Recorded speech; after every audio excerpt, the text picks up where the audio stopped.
Welcome back to Newswatch.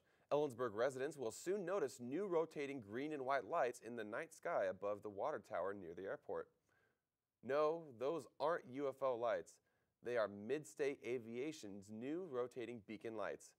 The new beacon light will make landing easier.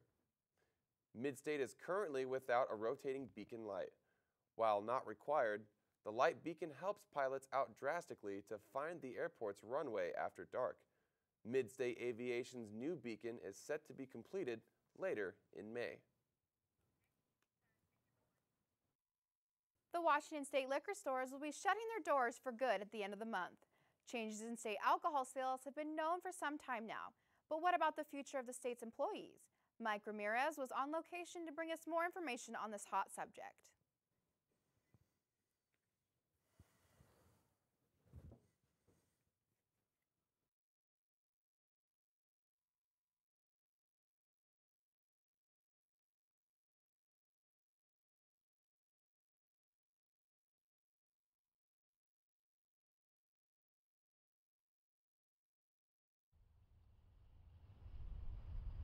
The Ellensburg Liquor and Wine Store is the site of one of the state-owned stores affected by the passing of last year's Initiative 1183. On November 8, 2011, voters approved Initiative 1183, calling for the closing of the state's liquor business operation. Employees are uncertain about future employment, but one thing is for sure, that Ellensburg Liquor and Wine will be closing its doors at the end of the month for good. One of the employees caught in the middle of this situation is Assistant Manager Tammy Jo Pillow.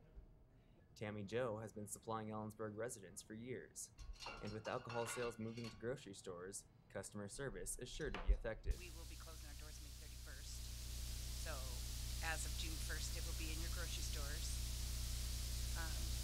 Probably not a very big selection, not like it is here. You'll get your basics, but just, I guess, hang in there to everybody. I hope it works. Tammy Jo has been working with the State Liquor Board for over 10 years. With the new changes, her family will lose their medical benefits that were once provided through her job.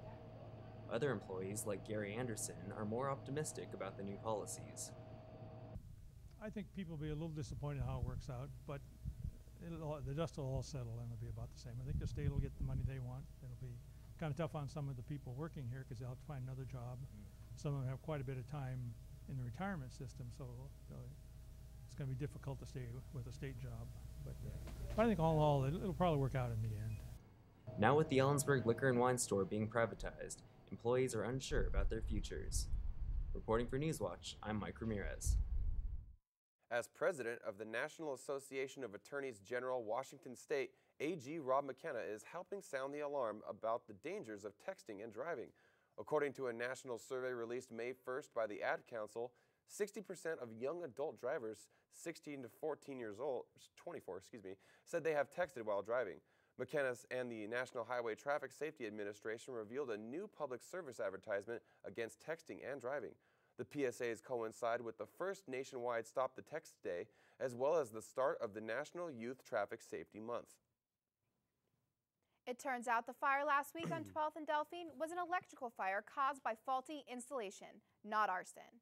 A staple was pushed in a little too far and broke a wire, causing a short and heating the wire. But this is very rare. Fire and Rescue Deputy Chief Rich Elliott says most fires spark from too much current being pulled through the outlet. Older houses are more susceptible, he says.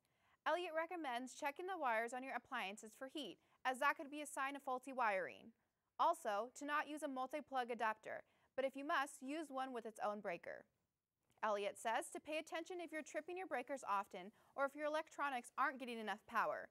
If you have any concerns, you can call the fire department at 509-933-7233. But for emergencies, call 911. Downtown Ellensburg constantly battles against the south and west interchange to stay the center of attention. Community members historically have protected the downtown district, wanting it to remain a central area of commerce. During the rezoning process in 2005, Newswatch reported the efforts of the Citizens Against Sprawl, a group formed in order to avoid the possibility of creating a dead downtown. Now, with the proposed water park and outlet mall, large retail expansion may hit Ellensburg. According to former member of the Citizens Against Sprawl, Barbara Newman, the plan doesn't cause as much of a concern. Originally, the group suggested the expansion to be placed as close to the downtown as possible, which is this case this time. Targeted at those on the highway, Newman believes the mall will draw in different customers and not necessarily decrease downtown shoppers. The group may have concerns when the building plans are drawn up, but for now, according to Newman, the organization has no reason to reform. Coming up next on Newswatch, what will the month of May bring? Jake Updegraff is standing by in the Weather Center with your answers and your latest forecast. Stay with us.